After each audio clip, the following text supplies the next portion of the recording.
আমূল পরিবর্তিত হচ্ছে উচ্চ মাধ্যমিকের সিলেবাস আর আগামী সপ্তাহে উচ্চ মাধ্যমিকের এই নতুন সিলেবাস প্রকাশিত হচ্ছে। প্রায় এক দশক বাদে প্রায় 90% পর্যন্ত বদলে যাচ্ছে উচ্চ মাধ্যমিকের সিলেবাস। এবার থেকে দুটি সেমিস্টারে পরীক্ষা হবে উচ্চ মাধ্যমিক।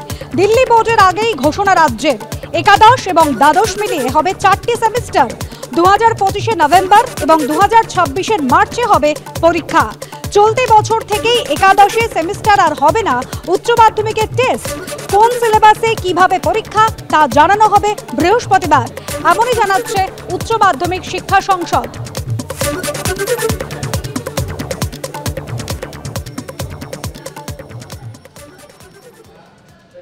বিশেষ যে জায়গাটা হচ্ছে সেটা হচ্ছে আগে অ্যানুয়াল সিস্টেম অফ ইভ্যালুয়েশন ছিল, এখন সেমিস্টার সিস্টেম হচ্ছে, যেটা অনেক বেশি বিজ্ঞানসম্মত, চারদিকেই স্বীকৃত। হায়ার এডুকেশনে মানে বিএ বিএসসি গ্র্যাজুয়েশন থেকে শুরু করে পোস্ট গ্র্যাজুয়েট সর্বত্রই এটা রয়েছে। সেখানে টেস্ট পরীক্ষার কোনো কিন্তু গুরুত্ব থাকছে না, ফলে টেস্ট পরীক্ষা কিন্তু সেটা হবে না। আর আরেকটা যেটা ইস্যু হচ্ছে, সিলেবাসটা পরিবর্তন করা হচ্ছে, মানে রিভিশন, সিলেবাস রিভিশন এবং বাইফার্কেশন, সেই হিসেবে আমরা করছি। এই দুটো জিনিস করছি, কারণ সিলেবাসটা অনেক জায়গায়, কারণ লাস্ট সিলেবাস রিভিশন হয়েছিল 2013-তে, এবার সেই 13-র পরে 2024 হচ্ছে, 11 বছর বাদে। ফলে 11-এ পরীক্ষা স্কুলই নেবে আমাদের গাইডলাইন অনুযায়ী।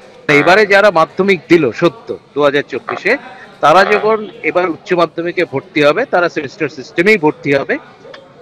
আর তারা যখন ক্লাস 12-এ উঠবে 25-26, তখন ক্লাস 12-এর হচ্ছে সেমিস্টার সিস্টেম চলবে। এবং 25-26 ব্যাচটা যখন ফাইনালি যখন এইচএস দেবে, 25-এর নভেম্বরে হচ্ছে ফার্স্ট সেমিস্টার এবং 26-এর মার্চে হচ্ছে সেকেন্ড সেমিস্টার। সেই ব্যাচটা হচ্ছে ফার্স্ট পাস আউট ব্যাচ হবে, যারা এই সেমিস্টার সিস্টেমে থ্রু দিয়ে উচ্চ মাধ্যমিকে বেরোচ্ছে। ইঙ্গিতপূর্ণ মন্তব্য করছেন তৃণমূল বিধায়ক চিরঞ্জিত চক্রবর্তী। তিনি বলছেন তিনি আর এই রাজনীতির যুদ্ধে সিপাই নন, তিনি কি রাজনীতি থেকে অবসর নিতে চান, এই প্রশ্নই কিন্তু জোরালো হচ্ছে চিরঞ্জিত চক্রবর্তীর মন্তব্যের পর। আমি জানি না কেন যতবার আমি হাত জোড় করে বলি মমতা বন্দ্যোপাধ্যায়কে যে আমায় ছেড়ে দিন, এটা আমার কাজ নয়, আমি এই যুদ্ধে সেপাই নই। কিন্তু উনি ছাড়েন না কেন জানি না, উনি আবার আমায় রাখেন। আর আপনারা এমনই নির্দয় যে আমি যেটা চাই ছাড়তে সেটা আপনারা ভোট দিয়ে আমায় আবার জিতিয়ে দেন, মহা মুশকিলের ব্যাপার। তবে এবার আমি প্রমিস করেছি আর না, এবার ছাড়বো আমি। কারণ কী হবে, এই ওসব বললে হবে না, এবার আমি ছাড়বো। আমি আমেরিকায় মেয়ের কাছে গিয়ে বসে থাকবো, আসবোই না আমি এখন। কিন্তু ছাড়তে ইচ্ছেও করে না, আমার অন্তরটা এখানে এসে গেছে, ভালোবেসে ফেলেছি বারাসাতকে আমি।